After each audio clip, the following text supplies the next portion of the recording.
Assalamualaikum warahmatullahi wabarakatuh. Selamat pagi, salam sejahtera bagi kita semua. Baik, saudara yang saya hormati, senang bertemu dengan Anda pada pagi hari ini. Dan sebenarnya pertemuan kita ini pertemuan yang kedua. Hanya yang pertama kemarin kita tidak tatap muka, tapi lewat share lewat grup untuk silabus. Kita pagi hari ini akan bicara tentang cashflow lansia dan infertilitas. Oke, mudah-mudahan Anda bisa mengikuti. Walaupun Anda sendiri sebenarnya masih belum berada dalam kondisi lansia ya. Cocoknya saya sebenarnya jadi mahasiswanya ini.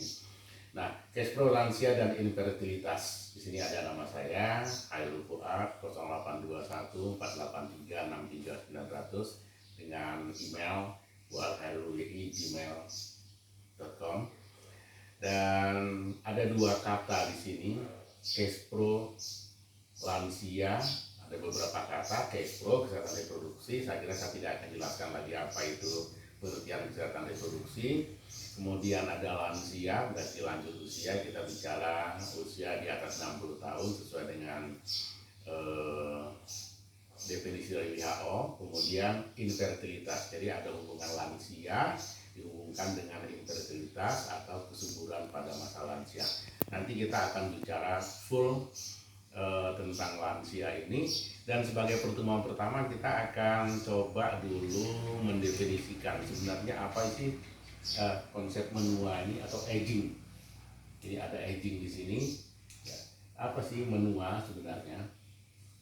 Menua atau menjadi tua adalah suatu proses. Jadi bicara masalah menua ini sebenarnya ada hubungannya dengan psikologi perkembangan. Jadi kalau Anda yang sudah pernah membaca tentang psikologi perkembangan, salah satu proses perkembangan manusia mulai dari janin sampai dengan menua atau aging sampai dengan meninggal itu suatu proses perkembangan. Dan salah satu proses perkembangan yang tidak bisa kita hindarkan, yang harus kita ketahui semua adalah bahwa perkembangan manusia tidak sama satu dengan yang lainnya walaupun umurnya sama, karena banyak sekali faktor yang mempengaruhinya. Nah, nanti di dalam cashflow lansia atau bicara tentang aging ini kita juga akan bicara hal tersebut. Mari kita lihat secara definitif. Menua atau menjadi tua adalah suatu proses menghilangnya secara perlahan-lahan.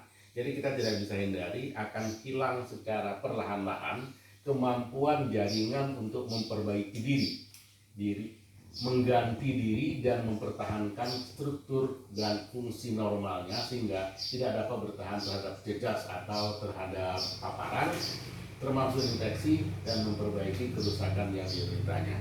Berdasarkan definisi ini, kalau kita lihat sekarang lagi boomingnya cerita tentang corona, sangat beralasan mengapa usia atau orang yang berada pada kondisi menua ini atau aging sangat rentan terhadap virus corona. Kalau di sini ada dikatakan tidak dapat bertahan terhadap jejas termasuk infeksi dan memperbaiki kerusakan yang dideritanya. Jadi proses perbaikannya juga lambat. Ini kita lihat dari pendapat Constantinides ya pada tahun 94. Nah, selanjutnya mari kita lihat secara umum. Aging, kalau kita bicara aging, maka kita akan bicara tentang manusia secara progresif. Jadi perkembangan manusia akan kehilangan daya tahan terhadap infeksi dan akan menumpuk makin banyak distorsi, jadi menurunnya metabolik dan struktural yang disebut sebagai penyakit degeneratif. Kita rata-rata orang kesehatan kan di sini semuanya ada bidan, ada perawat. Saya kira tahu bahwa yang disebut dengan penyakit degeneratif itu seperti apa. Nanti kita menjadi sangat rentan dengan penyakit degeneratif. Nah, mari kita lihat apa saja. Yang pertama, salah satunya ini hipertensi. Hipertensi kita tahu sekarang tensi, kalau dikatakan hipertensi mulai darahnya atau tekanan darah 140/80, 140 sudah dianggap prehipertensi, walaupun masih tetap merupakan debatable. Ada yang menyatakan prehipertensi tidak perlu minum obat anti hipertensi, ada yang menyatakan harus minum obat hipertensi walaupun ada resikonya ketika obat hipertensi itu diminum. Ada yang menyatakan terus menerus, ada yang menyatakan boleh berhenti ketika dia sudah stabil. Oke, kita tidak bicara tentang terapi pada hari ini, kita bicara tentang aging saja. Kemudian arteriosklerosis, kita tahu penyempitan pembuluh darah, kemudian adanya DM atau penyakit apa diabetes mellitus, kencing manis, dan kanker. Nah, dari hal tersebut seorang akan dapat menyebabkan kita menghadapi akhir hidup dengan episode terminal yang dramatik. Apa? Stroke. Dampak dari itu semua. Kemudian apalagi? Infak miokard, jadi miokard infak. Bisa juga koma asidotik, jadi sampai koma karena keracunan dan segala macam, termasuk metastatis atau penyebaran kanker itu sendiri. Yang tadinya mungkin kanker di leher, kemudian dia bisa ke paru dan segala macam. Kenapa? Karena memang daya tahan tubuh sudah mulai menurun, walaupun nanti tidak kalah pentingnya adalah faktor perilaku akan sangat berpengaruh. Makanya ada di sana ada buku itu. Kalau kita lihat Born to be a Genius. Jadi bagaimana seorang itu lahir menjadi seorang yang genius. Nah, ada beberapa teori. Nanti Anda cari sendiri lebih banyak lagi tentang penuaan ini ya. Namun pada hari ini maksud saya, kita akan membahas beberapa teori saja. Mari kita lihat. Yang pertama adalah teori biologis. Teori biologis tentu ada hubungan dengan kehidupan. Ya, biologis, mulai menurunnya semua organ, mulai menurunnya semua fungsi-fungsi, mulai menurunnya semua sel-sel yang tidak berproduksi secara baik lagi. Ini menyangkut masalah biologis. Termasuk nanti ada kebutuhan biologis. Kalau kebutuhan biologis salah satunya makan, minum. Semakin lansia biasanya justru bukan semakin rakus.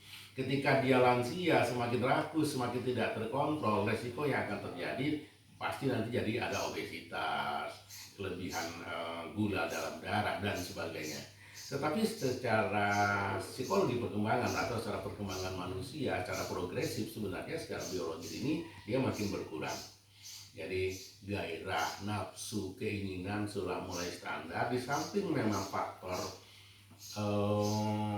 perkembangan, tapi yang jelas juga kan sudah sekian lama hidup, mungkin udah ada kebosanan terhadap sesuatu begitu, sehingga akan beda tentu dengan anak-anak muda.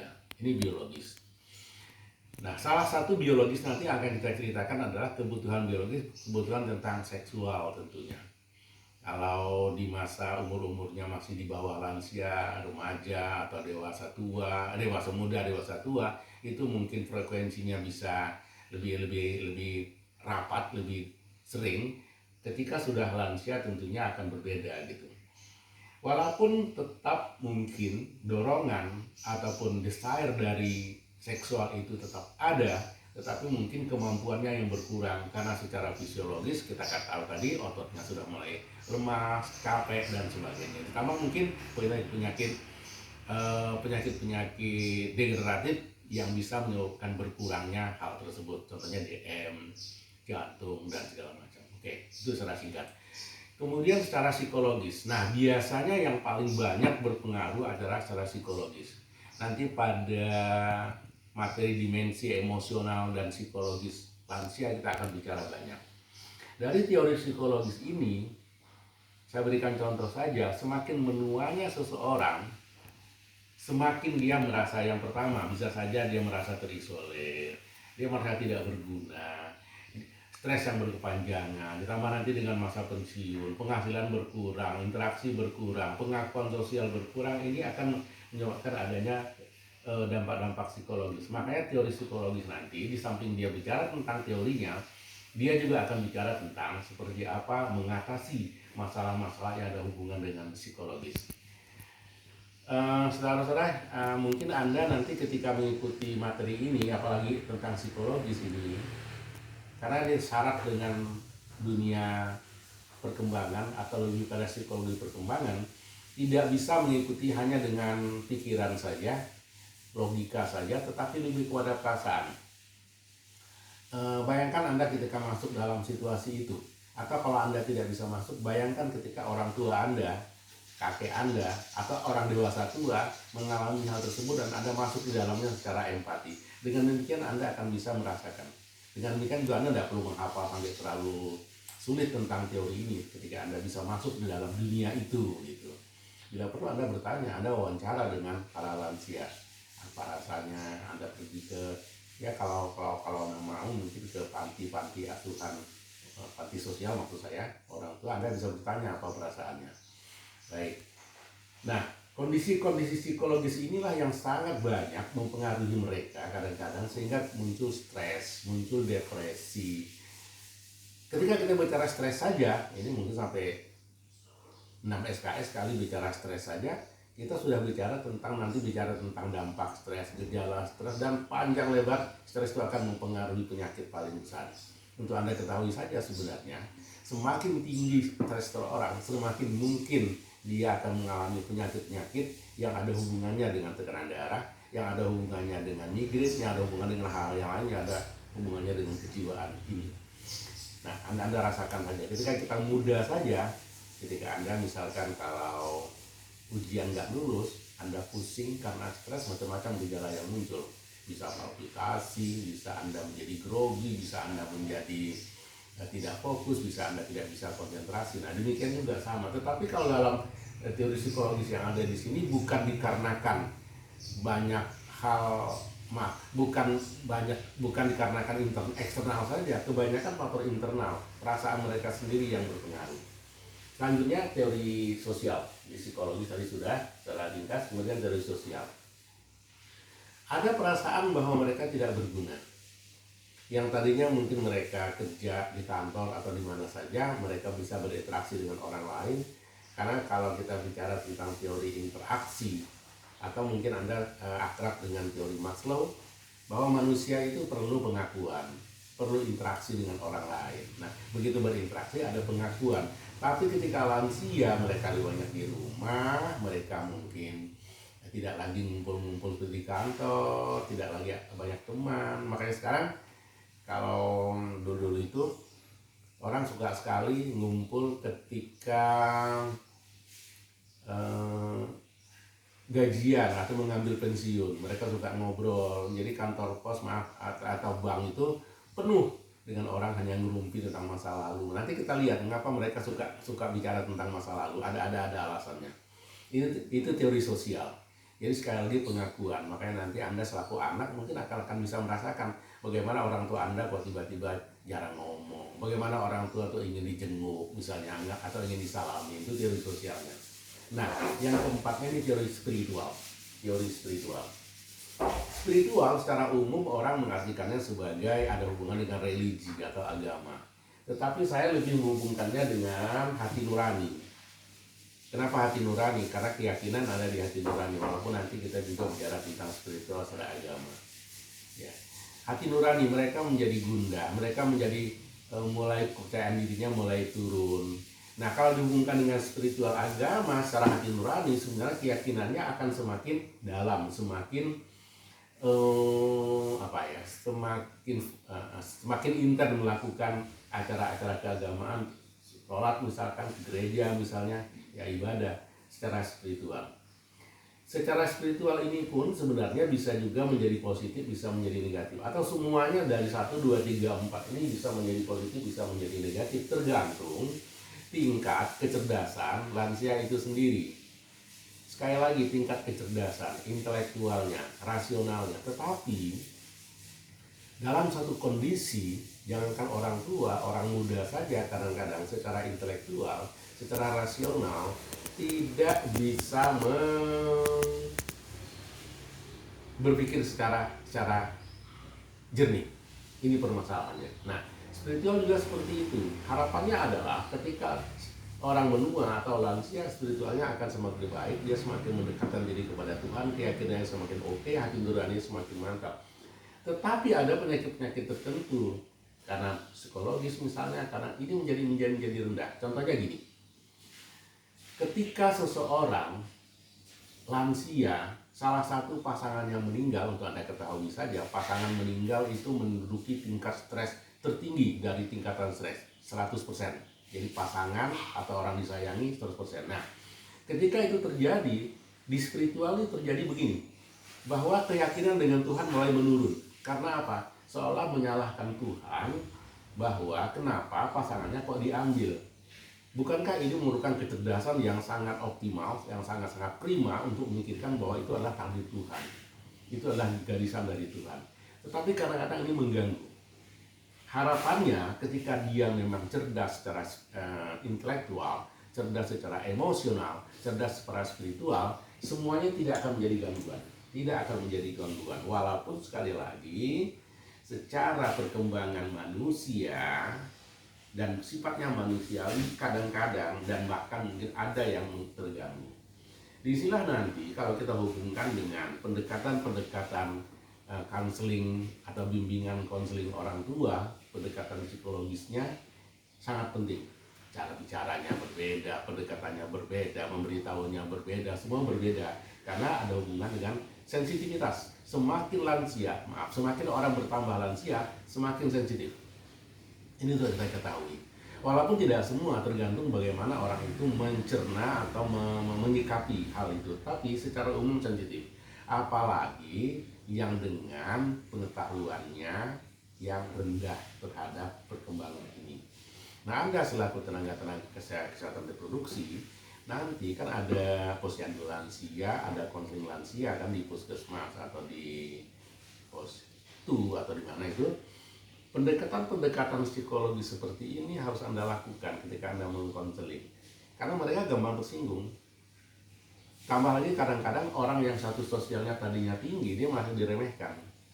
Anda lihat kasus kemarin ketika deteksi corona, seorang yang menduduki jabatan tinggi saja diperiksa mengatakan bahwa kenapa kami diperiksa? Kami ini kan pejabat, kami ini kan petugas, kayak gitu kan.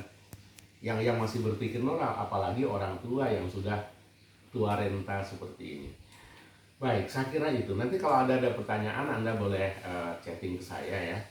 Saya akan bicara salah satu teori biologi di sini. Menjelaskan tentang hubungan antara usia dan perubahan. Jadi biologis perubahan. Saya sudah jelaskan tadi perubahan apa saja yang terjadi. Ini salah satu contoh saja. Ini kebetulan aja nih lansianya nih masih cakep ini, masih sering dandan. Nah, ada 4 hal penting di sini. Hal yang pertama adalah bakterius, penuaan fungsi secara fisiologis, faal, fungsi tubuh. Yang tadinya mungkin tangan begini tidak gemeteran, begitu sudah tua jadi begini, itu fungsi tubuh. Yang tadi lari sedikit mungkin lari pak jantungnya nggak ada masalah, sekarang lari sedikit mungkin jantungnya sudah mulai palpitasi dan segala macam. Jadi fungsi tubuh. Selanjutnya progresif, terjadinya proses menua secara bertahap, progresif. Jadi tahapan menua. Nah, tahapan inilah nanti atau fungsinya nanti yang selanjutnya ditambah lagi dengan yang selanjutnya intrinsik ya.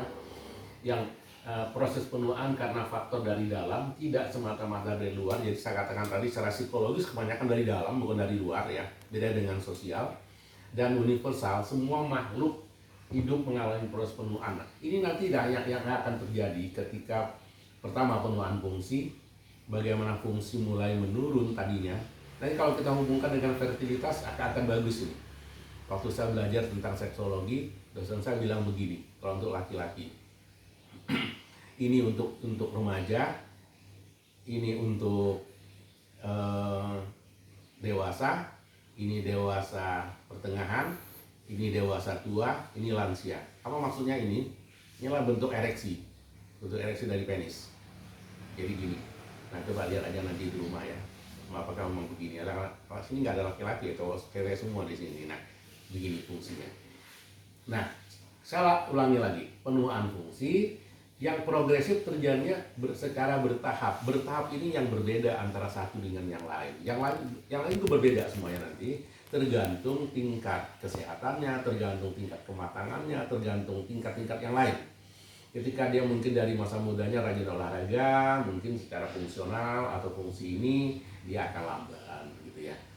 Kemudian selanjutnya intrinsik, proses penuaan karena faktor dari dalam, sekali lagi saya ulangi, tidak semata-mata dari luar. Kebanyakan psikologis, merasa diri. Untuk itulah maka dalam konseling nanti Anda harus benar-benar menanamkan rasa percaya diri, motivasi tentang diri, kekuatan diri, dan selalu optimis. Karena memang dari dalam ini menjadi penting. Kadang-kadang tidak ada apa-apa di luar, sosial nggak ada masalah, pengakuan masuk oke. Tapi mereka merasa tidak berdaya, mereka merasa tidak berguna, mereka merasa bahwa mereka adalah orang buangan yang tidak lagi bisa dimanfaatkan buat apapun. Nah, yang terakhir ini universal. Semua makhluk akan mengalami proses penuaan. Tidak ada satupun, semua. Nggak ada kan yang dari lahirnya tua menjadi muda, nggak ada. Semua seperti itu. Jadi itu adalah memang proses-proses yang normal terjadi. Nanti akan muncul nih, di sini ada keyboard ini. Ini salah satu terapi musik ini untuk enjoy, supaya berpikir optimis. Karena katanya kalau orang senyum, orang bahagia itu katanya secara emosional dia juga akan awet muda. Maka tertawalah, bernyanyilah. Nih di sebelah saya ini ada, jadi lagi capek orang main di sini gitu. Baik, jadi sekali lagi 4 hal penting. Kita sudah bahas definisi, kita sudah bahas teori, kita sudah melihat hal penting dari biologis. Oke, yang terakhir, teori biologis adalah teori genetik. Gen itu, manusia punya gen, akan mempengaruhi perubahan secara umum. Sel, ya pelan-pelan saya baca, gen mempengaruhi perubahan secara umum, genetik. Jadi kalau orang tuanya seperti ini, anaknya akan seperti ini, itu genetik. Sel hanya membelah 50 kali. Setelah itu fungsinya mengalami penurunan, 50 kali membelah, makin usia turun, makin usia menua dia makin menurun. Contoh, anak yang orang tuanya meninggal sebelum umur 50 tahun, kayak lagi, anak yang orang tuanya meninggal sebelum umur 50 tahun, harapan hidupnya lebih pendek 20 tahun dibanding anak dengan orang tua yang meninggal di atas usia 50 tahun. Artinya apa? Ketika orang tua kita meninggal katakanlah 80 tahun umurnya, maka keturunannya juga akan kemungkinan mendekati umur itu, punya harapan hidup 20 tahun lebih di atasnya. Lebih lama gitu. Jadi ada kecenderungan genetik. Jadi jangan heran kalau orang tuanya mungkin, kan tidak ada sih orang tua yang mati lagi bayi atau ya lagi bayi dia belum menjadi orang tua. Orang tua yang meninggal muda, maka cenderung keturunannya akan cenderung lah, karena ini teori masalahnya. Jadi bisa saja ada yang di tempat lain tidak terjadi seperti ini. Nah, oke, sedikit lagi. Selanjutnya ada teori wear and tear, dipakai dan rusak.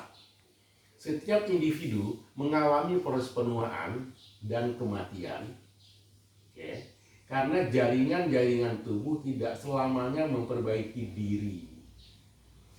Proses dipercepat oleh, mari kita lihat, saya tadi jelaskan tentang stres tadi.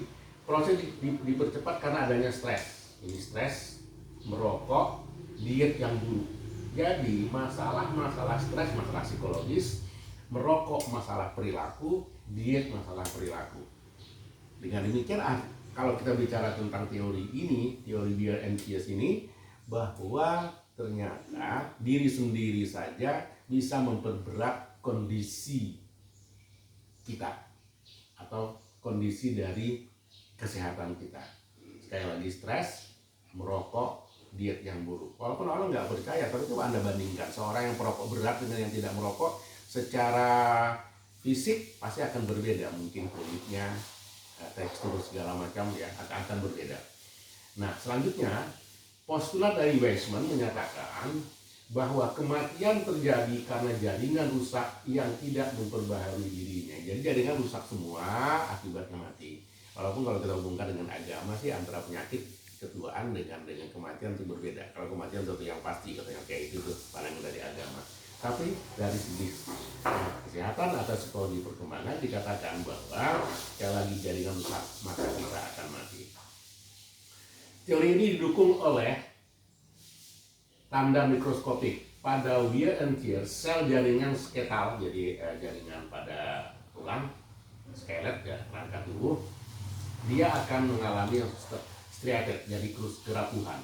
Otot jantung dan semua sel saraf. Contoh, jika orang tua terkena penyakit yang menyebabkan kerusakan sel, maka penyembuhannya tidak akan terjadi sempurna karena sel tersebut tidak dapat memperbaiki diri dengan sempurna. Jadi jangan heran ketika umur kita bertambah, maka penyembuhan pun akan semakin lambat, bukan misalnya. Nah, slide yang terakhir kita lihat juga ada hubungan dengan teori imunitas. Jadi ketika kita lansia, Penuaan berhubungan dengan penurunan fungsi sistem imun. Ini kita hubungkan dengan corona sangat pas sekali. Akan meningkatkan respon autoimun tubuh sehingga orang tua lebih rentan terhadap penyakit. Teori autoimun menerangkan bahwa usia lanjut ini adalah sering mengalami alergi terhadap makanan dan benda asing seperti debu, rumput, di mana sebelumnya mereka tidak pernah mengalami. Saya sendiri sangat alergi terhadap debu. Saya nggak tahu debu apa saja, kecuali debu makanan. Oke, saya kira ya, saya tutup dengan slide yang terakhir. Ini tentang teori imunitas. Akhirnya teori imunitas menerangkan bahwa perkembangan autoimun selama dewasa lanjut seperti lupus atau rheumatoid arthritis juga merupakan dampak dari imunitas, dan contohnya lagi terakhir akan lebih rentan terhadap penyakit kanker, infeksi, rematik, dan proses penyembuhannya lebih lama. Oke, saya kira kuliah kita atau materi kita pada hari ini cukup sampai sekian. Nanti masih ada teori-teori lain dan Anda silahkan cari, karena di pertemuan selanjutnya kita tidak akan bicara teori ini, kita langsung ke perkembangan selanjutnya yang ada hubungan mungkin dengan lebih kepada emosional, psikologis, sosial, termasuk dari fertilitas. Baik, saya kira cukup. Sekali lagi kalau ada pertanyaan boleh chat ke kita. Mudah-mudahan dapat dicerna, mudah-mudahan dapat diterima.